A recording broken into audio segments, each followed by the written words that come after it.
Hi, and welcome to this episode of Christine Means Business, and Happy New Year!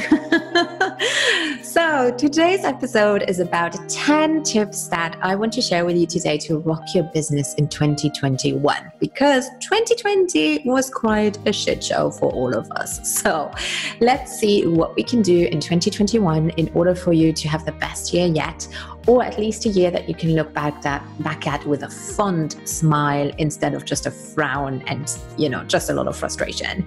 So I do have my little note cards because I can't read sizes. I ordered these on Amazon and they are tiny, but they do their job. So the first thing that I recommend doing, and I do have to admit, I did this for 2020 and I was really excited, and it all went to shit, basically, right? Because nothing could be done because of the pandemic.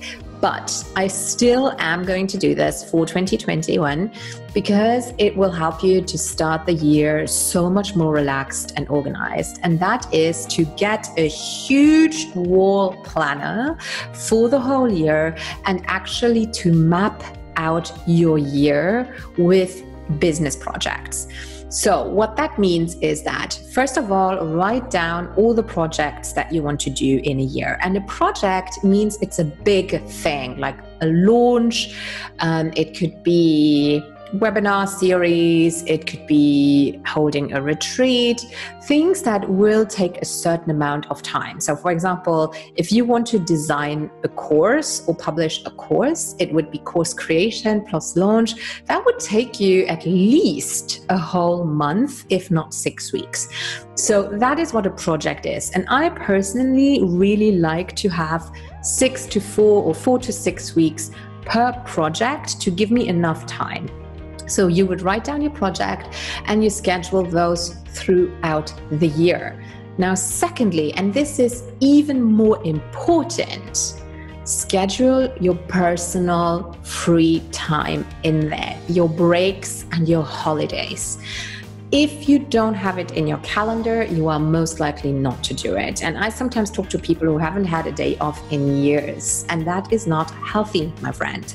So go ahead and schedule in your vacation. I need a week off at least every 6 months, 6 weeks, not 6 months. And it's at least a week. Sometimes it's even 2 weeks. I don't work that much. So it's really, really important to me that I block those out in my schedule. Also, block out any days for conferences, any days for retreats. Those count. And I really recommend that whenever you have a conference somewhere where you travel, to also block out 2 to 3 days after that, because it will be a recovery period.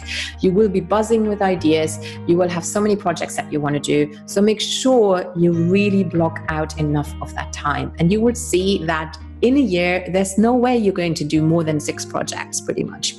And that is a healthy balance, basically. So do that, have that calendar in front of you, and it will be much easier as well to see if you are available for maybe an affiliate launch, if that is not coinciding with your own marketing schedule because you launch yourself. So it will be much easier to plan. So that's my number one. Number two is that I really want you to only prioritize one thing for 2021. And that could be either I'm only focusing on my content, or that is my absolute, that's where I'll be spending most of my energy, writing my blog, doing amazing videos. It could also be I only want to focus on my client journey. I want to make sure that everything runs smoothly, that it's completely streamlined. And with every client, I will analyze and make sure that I can optimize that. It could also be that you only focus on public speaking. It could also be that you mainly focus on writing a book. It could also be that you mainly want to prioritize public relations, where you're becoming published, being on podcast. Choose one thing and then really schedule that in to have at least 1 day a week where you will just analyze and focus on it and have an intake. Number 3, get celebratory stickers. Get fun stickers to put on your calendar every time you have something to celebrate. We are all notoriously bad at celebrating ourselves, but each time you get a client, put a sticker in your calendar. It will help you to show how amazing you are and the progress you are doing. Number 5, hire a coach. Obviously, but I mean, I've seen it with our mastermind group at the 360 Mastermind, where we had people go from 0 to 10K months within 6 months. And I personally haven't been that good. Like, it took me 3 years to get there. We had one person hit her 6 figures within 7 months of starting to work with us.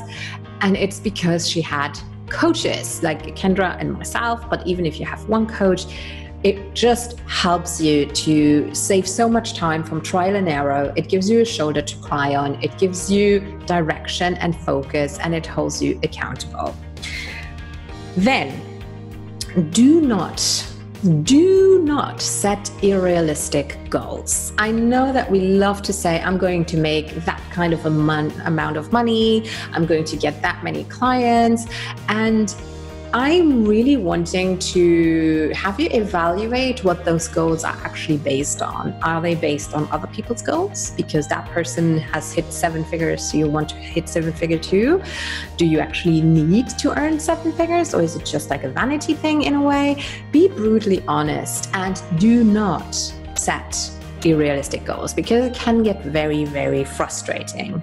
Now, if you want a structure on how to plan and to set those smaller goals, I recommend checking out McCue and her Planathon.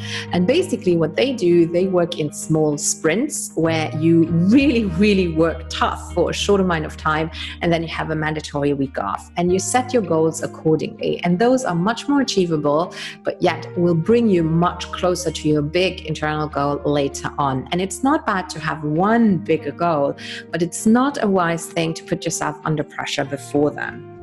And that's also where we go to the next huge point, where I'd say you have to prioritize your mindset in 2021. And that connects to our previous point, which is goal setting, because a lot of people set huge goals, but then interiorly, they are actually already sabotaging them. So let's say your goal is, I want to hit 7 figures this year. You might have a little gremlin inside that's saying, how dare you, reach that big? 7-figure people are all super vain, and they are fake, and they are just, money is the root of all evil, and so forth. So you will sabotage yourself straight from the get-go. So what I really recommend, and it's been the biggest shift in my business, and I know it's not sexy, but is investigating money mindset and personal development as a priority for 2021. There are so many mindset coaches out there. You can absolutely reach out, and I will recommend you to some of them. I'm not a mindset coach. I do investigate it with my private clients, but there are some who totally specialize on this who I can recommend. And everyone I know who's a successful entrepreneur has had deep mindset work done. So absolutely a priority. Next one is to get a biz bestie. So a biz bestie is someone who you can vent to, who you can leave 12-minute long Voxer messages because something didn't go as you planned, who you can celebrate with, who will hold you accountable, and it will just help you to stay sane. And we all need that, especially in the online world where we are sometimes a little bit isolated, and even if our partners are supportive, they don't get it. So having someone who does the same thing as you do, or in the same kind of niche or area, is really important. So have a look at who you want to connect with, and maybe reach out to them and say, hey, would you be up to having, monthly calls, or would it be okay if I just sometimes shoot you a message? And obviously you have to connect. But I mean, I do it with my business bestie Kendra, and we talk to each other a lot. Obviously we have our podcast together as well, but it's something that keeps me sane. Number 8, to crunch your numbers. You know that it's really important for me that you guys know your numbers. I have multiple blog posts on this, and my masterclass number 2 is on the topic too. And I really think this is essential. If you haven't done it so far, 2021 is the year where you are taking your business seriously and you get a hold of your numbers. Number 9, choose one social media platform that you're going to focus on more actively. Trying to do it all, trying to be on Twitter, on Pinterest, on Instagram, doing Reels, doing Facebook Lives, all of it. Yes, you need to do it to some extent, but there should only be one that you focus more time on. And it might be that you switch it because you notice, hey, I'm actually getting more traction on different platforms. Your analytics might show you that. And there's a really great, hang on, let me just look it up, software that I use instead of Google Analytics. It integrates with Google Analytics, but it's much easier to read, and it's called Cyfe, C-Y-F-E. So you can find it under cyfe.com, and it helps you to read your analytics much easier. And if you see that you are doing much better on a platform that maybe you've been neglecting, then switch over, because that's where it's at. And then finally, my last kind of tip that I think will rock your business in 2021 is to prioritize your days for sales calls, meaning only open up your scheduler for 2 days where you take sales calls. Because I find that on the days where I have calls, my mind, that's all I can do. If I do anything else, I will be 50% in everything, in organization, writing emails and answering calls.